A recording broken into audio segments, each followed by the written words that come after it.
இப்போ நான் சொல்ல போகிற சினாரியோ கண்டிப்பாக உங்களால் ரிலேட் பண்ணிக்க முடியும். நம்ம யாரையாவது பேசிக்கிட்டே இருப்போம். திடீர்னு என்ன பண்ணுவோம்னா வேகமாக பேசுவோம். என்ன பேசுகிறோன்னே தெரியாது. ரொம்ப உளர்ற மாதிரி இருக்கும். இது நான் நிறைய டைம் பண்ணியிருக்கேன். மேபி நீங்களுமே கண்டிப்பாக பண்ணியிருப்பீங்க. இந்த சினாரியோ உங்களால் ரிலேட் பண்ணிக்க முடிஞ்சிச்சு அப்படின்னா இந்த 3 ஸ்டெப் கண்டிப்பாக உங்களுக்கு ரொம்ப ரொம்ப யூஸ்ஃபுல்லாக இருக்கும். ஏன்னா இது எனக்கு ரொம்பவே யூஸ்ஃபுல்லாக இருந்துச்சு. இந்த ஒரு அந்த உளர்றது, இந்த பிளாபர் ஆகிறது, ராம்பிள் ஆகிறது, இதெல்லாம் ஓவர் கம் பண்ணுறதுக்கு. ஸோ நான் கேஜே, நீங்கள் பார்த்துட்டு இருக்க சேனல் வாய்ஸ் ஆஃப் கேஜே. எனக்கு ஒரு 5 ஃப்ரெண்ட்ஸ் இருக்காங்க.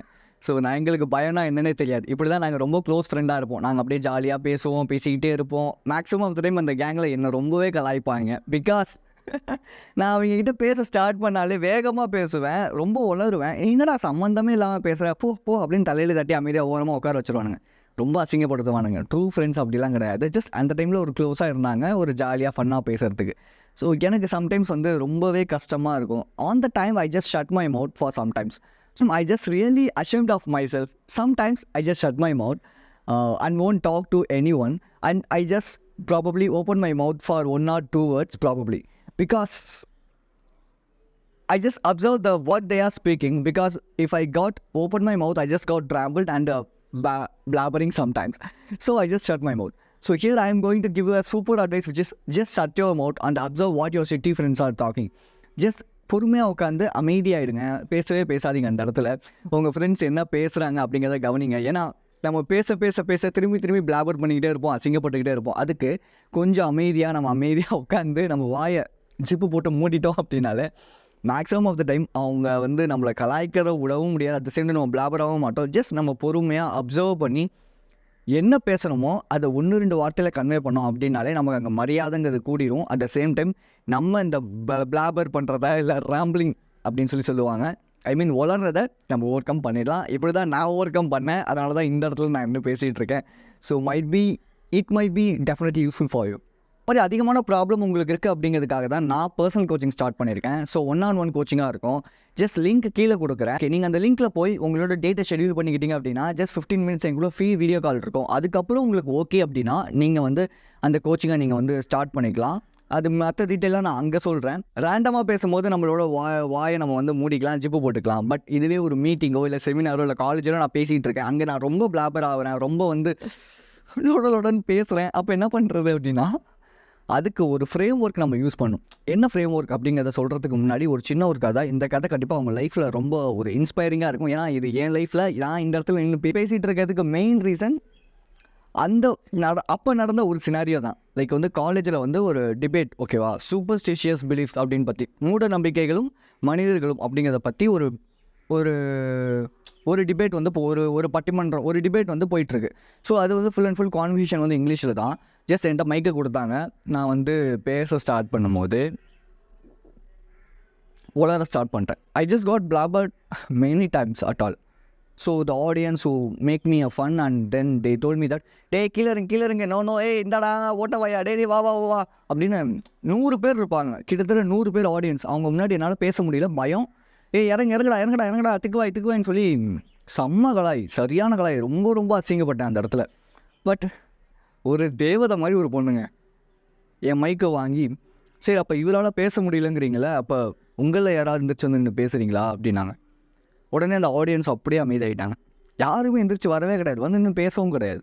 ஸோ அப்போ அவங்க என்கிட்ட கொஞ்சம் காமாக இருங்க, breath in relax breath in breathe out பண்ணுங்கள், தென் என்னோடய ஹேண்ட்ஸை ஹோல்ட் பண்ணி கண்டிப்பாக உங்களால் முடியும், நீங்கள் பண்ணுங்க அப்படின்னாங்க. Such a good girl. எனக்கு ரொம்ப பிடிச்சிருந்துச்சு அந்த பொண்ணை. ஸோ அந்த டிபேட்டில் சூப்பராகவே பண்ணேன், செம்மையாகவே பண்ணேன். யார் என்னை அசிங்கப்படுத்துனாங்களோ அவங்களே என்னை அப்ரிஷியேட் பண்ணாங்க. அட் த சேம் டைம் அந்த டிபேட் முடிஞ்சதுக்கு அப்புறமேட்டு நானும் அந்த பொண்ணு கேன்டீனில் உட்காந்து just we had a coffee and we just talk about the communication. Then she told me that you just need to make some kind of frameworks on this or particular seminars. ஒரு செமினாரோ group டிஸ்கஷனோ இல்லை மீட்டிங்கோ நீங்கள் பர்டிகுலரான ஒரு frame work கொண்டு வச்சுக்கோங்க. Frame work இந்த sense formula மாதிரின்னு வச்சுக்கோங்க. நம்ம ஸ்பீச் பண்ண போகிறோம் அப்படின்னா இந்த ஃபார்முலாவில் தான் இந்த ஃபார்மேட்டில் தான் நான் பேச போகிறேன் அப்படிங்கிறதான் இந்த என்ன சொல்லிட்டு இருந்தேன், ஓகே. இப்போ நான் பேச போகிறேன் அப்படின்னா இந்த ஃபார்மேட்டில் தான் நான் பேச போகிறேன் அப்படிங்கிறது தான் ஒரு ஃப்ரேம் ஒர்க் அப்படின்னு சொல்லுவாங்க. ஸோ அந்த பொண்ணு எனக்கு சொல்லிக் கொடுத்த அந்த ஒரு விஷயத்தை நான் இன்ன வரைக்கும் ஃபாலோ பண்ணிகிட்ருக்கேன். ஸோ அது என்ன அப்படின்னா, PRES PRES அப்படிங்கிற இந்த ஒரு ஃப்ரேம் ஒர்க் தான். இந்த ஃப்ரேம் ஒர்க் என்ன அப்படின்னா, P stands for point, R stands for reason, E stands for example, S stands for summary.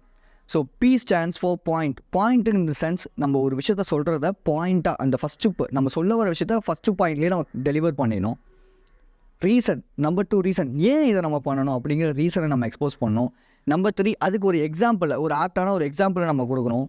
Number 4 conclude பண்ணணும், சம்மரி. அதாவது இதுதாங்க நீங்கள் பண்ண போகிறீங்க. இப்போ எக்ஸாம்பிளுக்கு நீங்கள் வந்து ஒரு சேல்ஸ்மேனாக இருக்கீங்க, ஒரு ப்ராடக்ட்டை சேல் பண்ண போகிறீங்க. அந்த ப்ராடக்ட் வந்து சேல் ஆகவே இல்லை, பட் நீங்கள் வந்து உங்கள் கம்பெனிக்கோ இல்லை வந்து உங்களோட இ-காமர்ஸ் வெப்சைட்ஸுக்கோ ஒரு ஐடியா கொடுக்குறீங்க.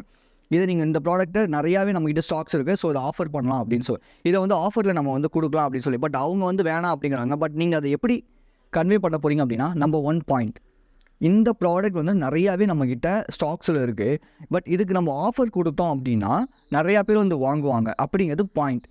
ரீசன் ஏன் அப்படின்னா, இப்போ நம்ம ஒரு ப்ராடக்ட்டுக்கு ஆஃபர் பண்ணுறோம், ஒரு ஆஃபர் கொடுக்குறோம் அப்படிங்கும்போது நிறையா ஆடியன்ஸ் அங்கே வருவாங்க. ஒரு ப்ராடக்ட்டுக்கு ஆஃபர் இருக்குது அப்படிங்கும்போது நார்மலான ஒரு டிராஃபிக்குக்கும் ஒரு ஆஃபர் இருக்குது அப்படிங்கிறப்போ அங்கே வர டிராஃபிக்கும் அதிகமாக இருக்கும் அப்படிங்கிறது ரீசன். எக்ஸாம்பிளுக்கு இப்போ டிவி ஆட்லாம் பார்த்தீங்கன்னா, இந்த பிஸ்கெட் வாங்கினீங்கன்னா இந்த பேனா ஃப்ரீ, இந்த பாட்டில் வாங்கினீங்கன்னா இந்த இது ஃப்ரீ அப்படின்னு ஏன் சொல்கிறாங்கன்னா, ஸ்டாக் அதிகமாக இருக்கும். ஸோ நம்ம இப்படி ஃப்ரீ கொடுக்கும்போது ஆடியன்ஸ் அந்த ஃப்ரீக்காகவே நிறையா வந்து வாங்குவாங்க.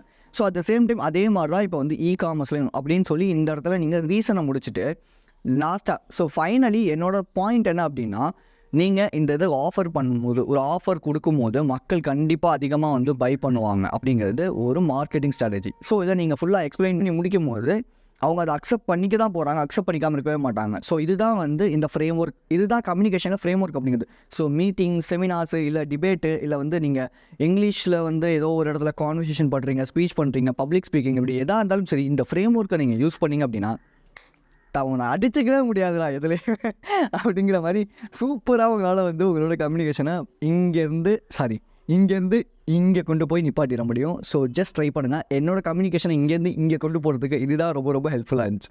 ஸோ இது வரைக்கும் நீங்கள் வீடியோ பார்த்துட்ருக்கீங்க அப்படின்னா ஜஸ்ட் ஸ்க்ரோல் டவுன், கீழே லைக் இருக்கும், அதுக்கப்புறம் சப்ஸ்கிரைப் இருக்கும். ஸோ சப்ஸ்கிரைப் பண்ணிக்கோங்க. கம்யூனிகேஷன் வீடியோஸ் இதுக்கப்புறம் நிறையா வரும். ஸோ அதுக்கு நீங்கள் இந்த சேனல் சப்ஸ்கிரைப் பண்ணிக்கிட்டிங்கன்னா ரொம்ப ரொம்ப யூஸ்ஃபுல்லாக இருக்கும்.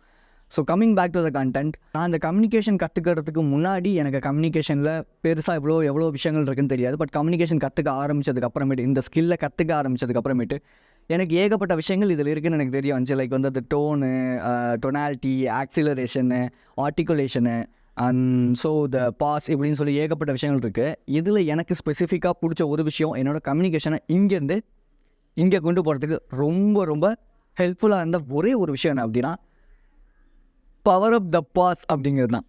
ஸோ இந்த பவர் ஆஃப் த பாஸ் அப்படிங்கிறத எப்படி யூஸ் பண்ணோம் அப்படின்னா, இப்போ ஒரு பொண்ணுங்கிட்ட போய் அவங்களோட பேரை கேட்க போகிறீங்க. வாட் இஸ் யுவர் நேம் அப்படிங்கிறதுக்கும் வாட் இஸ் யுவர் நேம் அப்படிங்கிறதுக்கும் வித்தியாசம் இருக்குது. அதாவது கம்யூனிகேஷனில் இல்லை சூப்பராக லீடர்ஸாக இருக்கிறவங்க, இல்லை மேடை பேச்சாளர்கள் யாரை பார்த்தீங்கன்னாலும் அவங்க முடிக்கும் போது அந்த சென்டென்ஸை கீழே எடுப்பாங்களே தவிர மேலே கொண்டு போக மாட்டாங்க. You see the week people, அதாவது வந்து கம்யூனிகேஷனாக என்னென்னு தெரியாதவங்க, சும்மா அந்த ஓட்டவாயாக இருக்கிறவங்களாம் எப்படி பேசுவாங்க அப்படின்னா, யாரையும் கலாய்க்கவே நினச்சிக்காதீங்க, ஜஸ்ட் சொல்கிறேன். சும்மா அந்த உளறுவாயாக இருக்கிறவங்க எப்படி பேசுவாங்க அப்படின்னா, வாட் இஸ் யுவர் நேம் அப்படின்வாங்க. பட் இதுவே ஒரு சூப்பராக எல்லாருமே அட்ராக்ட் பண்ணுற ஒரு பீப்புள், தன்னோட பேச்சால் அட்ராக்ட் பண்ணுறவங்க எப்படி பேசுவாங்கன்னா, what is your name, so what about you, how are you. அவங்க முடிக்கும் போது அந்த சென்டென்சஸை டவுன் பண்ணுவாங்க. டவுன் பண்ணும்போது நம்ம நிறையா பேருக்கு வந்து அதை ஈஸியாக கன்வே பண்ண முடியும்.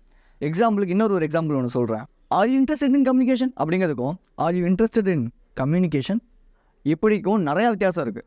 ஸோ ஒரு ப்ரொஃபஷனலாக பேசுகிறவங்க எப்போவுமே ஒரு சென்டென்ஸில் 2 பாஸாவது கொடுக்க ட்ரை பண்ணுவாங்க. ஸோ இந்த மாதிரி பாஸ் கொடுத்து பேசும்போது உங்களோட அந்த பிளாபரிங், அந்த வளர்றது இதெல்லாம் வந்து நின்றும். பிகாஸ் ரிசர்ச்சர்ஸ் என்ன சொல்கிறாங்கன்னா, 2-5 செகண்ட்ஸ் நீங்கள் கேப் கொடுத்து பேசும்போது உங்களோட அந்த ஆர்டிகுலேஷன், அந்த பிளாபரிங்லாம் கம்மியாகுதுன்னு சொல்கிறாங்க. எனக்கு பேசும்போது சில விஷயம் டக்குன்னு பிளாங்க் ஆகிடுது, என்ன பேசுனேனே தெரில அப்படின்னா அதுக்கான வீடியோ இங்கே நான் அப்லோட் பண்ணுறேன், போய் செக் பண்ணி பாருங்கள். So I will see you in this video and thank you for watching this video. Love you guys.